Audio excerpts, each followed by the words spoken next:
For the crazy one here? All right. Cherry blender. What do you do, sir? Heater with the heater.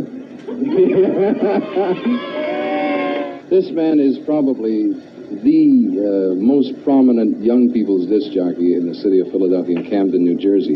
When I went back locally in my neighborhood, I was like, wow, hey, saw you this afternoon dancing, man. Saw you doing the cha-cha. Saw you doing the stroll. Saw you jitterbugging. Man, you were out of sight.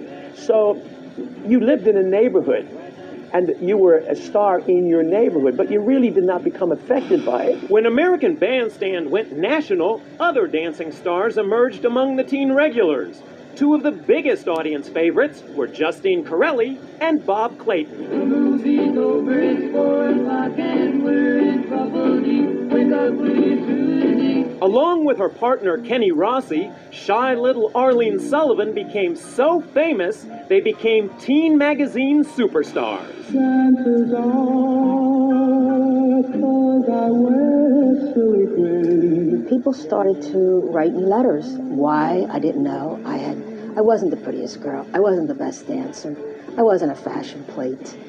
But for some reason, I got these letters. We would average maybe 1,000 letters, 1,500 letters a day. In fact, the dancers on Bandstand became so popular, they even influenced teen fashion. The boys dressed in suits and ties. The girls were always dressed properly. And if you wore a school uniform, you would have to wear a sweater because the nuns would get very upset if you had your emblem showing. And that collar would stick out. And all over America, they wanted to know where they could get that blouse, that collar.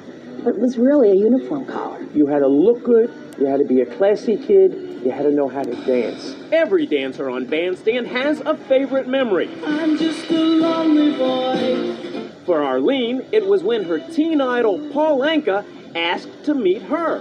He said to me, Arlene, I wanted to meet you because every time my song comes on and you're dancing in front of the camera, you seem like you really love my song. I said, Paul, I love your song, Diana, and I love you. Diana. The kids in Philly also love their own unique style of dancing, and they're fiercely proud of it. In LA, when you watch Bandstand, those kids would dance every song, every record, the same dance. Kids in Philly would develop steps. Believe it or not, back in the late 80s, I got my very own chance to be a dancer for a couple of shows on American Bandstand. And I gotta tell you, it was a blast. Now, if you look closely, you might see me in that crowd. I'll be the one wearing the cheesy Miami Vice outfit.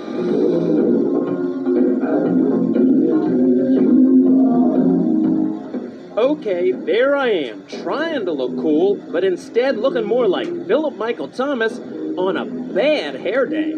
I can't believe we actually dressed like that back then, but come on, it was the 80s. For me, like Jerry and Arlene, there are few lasting memories that compare with having my own moment in the American Bandstand spotlight.